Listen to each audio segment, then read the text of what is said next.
നമസ്കാരം. ഞാൻ നിങ്ങളുടെ പ്രിയ കഥാകാരി ഡോക്ടർ ബീന. ചക്രവാളത്തിനപ്പുറം എന്ന എൻ്റെ നോവലാണ് ഞാൻ നിങ്ങളെ പരിചയപ്പെടുത്തിക്കൊണ്ടിരിക്കുന്നത്. നമുക്ക് നോവലിൻ്റെ അടുത്ത ഭാഗങ്ങളിലേക്ക് പോകാം. 2 ദിവസം കഴിഞ്ഞു. വാർഡിലെ പുതിയ ഓരോ തിരക്കുകളും പ്രശ്നങ്ങളുമായി അമ്മു തിരക്കോട് തിരക്കായിരുന്നു. ലഞ്ച് ബ്രേക്കിന് റൂമിൽ വന്ന് ഫോൺ എടുത്തപ്പോൾ ആനന്ദിൻ്റെ 2 മിസ് കോൾ കിടക്കുന്നു.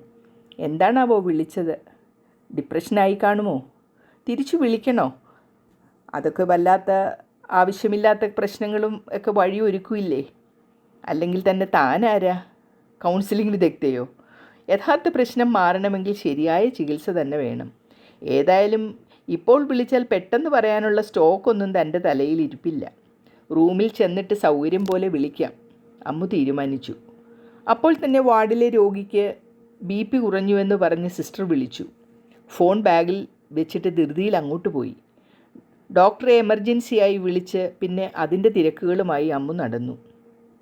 രാത്രിയിൽ പകലത്തെ ക്ഷീണവും കൊണ്ട് ഡിന്നറും കഴിച്ച് കുളിയും കഴിഞ്ഞു വന്ന് കിടന്ന ഉടൻ തന്നെ അമ്മു ഉറങ്ങിപ്പോയി. ഉറക്കത്തിൽ ഫോൺ ബെല്ലടിച്ചു. എണീക്കാൻ തുടങ്ങിയപ്പോൾ ശബ്ദം നിലച്ചു. സമയം നോക്കിയപ്പോൾ രാത്രി 12 കഴിഞ്ഞിരിക്കുന്നു. ഫോൺ എടുക്കാതെ കിടക്കയിൽ ചെരിഞ്ഞു കിടന്നു. അല്പനേരം കഴിഞ്ഞ് വീണ്ടും ബെല്ലടിക്കാൻ തുടങ്ങി. പെട്ടെന്ന് ഫോൺ എടുത്തു. ആനന്ദാണ്. എന്തു പറ്റി? ആനന്ദ്, രാത്രിയിൽ എന്തെങ്കിലും അത്യാവശ്യമുണ്ടോ? അമ്മു ചോദിച്ചു. ആനന്ദ് ഇടറിയ വാക്കുകളോട് പറയാൻ തുടങ്ങി. ലോലു ഹോസ്പിറ്റലിലാണ്. പാർക്ക് വില്ലയിലുള്ള റോയൽ മെൽബൺ ഹോസ്പിറ്റലിലാണ് അവൾ. നല്ല പനിയായിട്ട് വന്നതാണ്. ഞാൻ 1-2 വട്ടം ഉച്ചയ്ക്ക് സിസ്റ്ററിനെ വിളിച്ചിരുന്നു. അവൾ ആരെയോ തിരക്കുന്നത് പോലെ ആൻറ്റി എന്നൊക്കെ വിളിച്ച് കരയുന്നുണ്ടായിരുന്നു. പനി കൂടിയിട്ട് അവ്യക്തമായി എന്തൊക്കെയോ പറഞ്ഞുകൊണ്ടിരുന്നു. ഇപ്പോൾ വാശി പിടിച്ച് കരച്ചിൽ നിർത്തുന്നില്ല. എന്ത് ചെയ്യണം എന്നറിയാതെ ഞാൻ സിസ്റ്ററിനെ അറിയാതെ വിളിച്ചു പോയതാണ്. ഇവിടുത്തെ സിസ്റ്റർമാർ എടുത്തിട്ടൊന്നും അവൾ സമ്മതിക്കുന്നില്ല.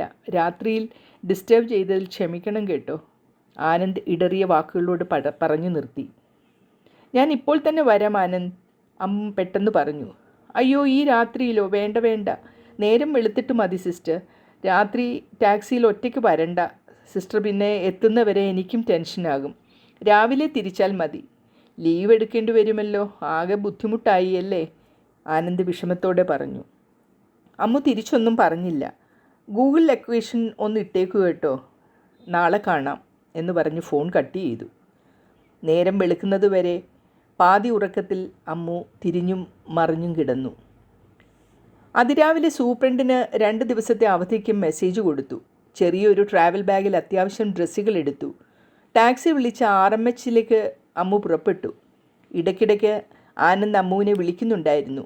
ആശുപത്രി റിസപ്ഷനിൽ എത്തിയപ്പോൾ ആനന്ദ് അമ്മുവിനെയും പ്രതീക്ഷിച്ച് നിൽക്കുന്നുണ്ടായിരുന്നു. കണ്ടയുടൻ ക്ഷമാപണത്തോടെ കൈകൂപ്പി. മോൾക്ക് എങ്ങനെയുണ്ട് ചോദിച്ചുകൊണ്ട് അമ്മു ലിഫ്റ്റിനരിയിലേക്ക് ആനന്ദിനൊപ്പം നടന്നു. മുറിയിൽ ചെല്ലുമ്പോൾ ലോലു മയക്കത്തിലായിരുന്നു. അമ്മു കൈകൾ സാനിറ്റൈസർ കൊണ്ട് കഴുകി വൃത്തിയാക്കി. ലോലുവിൻ്റെ കുഞ്ഞു നെറ്റിയിൽ കൈവച്ചു. കൈസ്പർശമേറ്റ ഉടൻ ഞരങ്ങിക്കൊണ്ട് അവൾ തിരിഞ്ഞു കിടന്നു. മോളെ എന്ന അമ്മുവിൻ്റെ വിളി കേട്ടതും ലോലു കണ്ണു തുറന്നു. എന്തോ ആഗ്രഹിച്ചത് കണ്ടതുപോലെ അവൾ പാടുപെട്ട് എഴുന്നേൽക്കാൻ ശ്രമിച്ചു. അമ്മു ലോലുവിനെ വാരിയെടുത്തു. ലോലു അമ്മുവിനെ കെട്ടിപ്പിടിച്ചുകൊണ്ട് ഉറക്കെ കരഞ്ഞു. അമ്മു ലോലുവിനെ നെഞ്ചതോട് ചേർത്ത് തേങ്ങി കരഞ്ഞു. ഇതിനെല്ലാം സാക്ഷിയായി നിന്നിരുന്ന ആനന്ദ് കസേരയിൽ കൈകൾ തലയിൽ ഊന്നി കുനിഞ്ഞിരുന്ന് നിശബ്ദമായി കണ്ണീർ പൊഴിച്ചു. ലോലുവിനെ ആശുപത്രി ബെഡിൽ കിടത്താൻ നോക്കിയിട്ട് അവൾ അമ്മുവിൻ്റെ കഴുത്തിൽ ഇറുക്കി പിടിച്ച് കിടക്കുകയാണ്. താഴെ വെച്ചാൽ അവളെ തനിയെ ആക്കുമോ എന്ന ഭയം കൊണ്ടാണെന്ന് തോന്നുന്നു.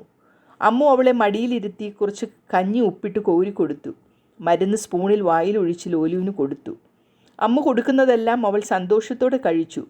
ഡോക്ടർ വിസിറ്റ് ചെയ്യാൻ വന്നപ്പോൾ ലോലു വളരെ ഉന്മേഷവതിയായി കാണപ്പെട്ടു. ലോലുവിനെ സ്റ്റെതസ്കോപ്പ് വെച്ച് പരിശോധിച്ച ശേഷം അവൾക്കിപ്പോൾ ഒരു കുഴപ്പവുമില്ല എന്ന് ഡോക്ടർ പറഞ്ഞു. ലോലു ഡോക്ടറുടെ കയ്യിൽ തൊട്ടിട്ട് ചിരിച്ചു. ഡോക്ടർക്ക് അത് കണ്ടപ്പോൾ വലിയ സന്തോഷമായി.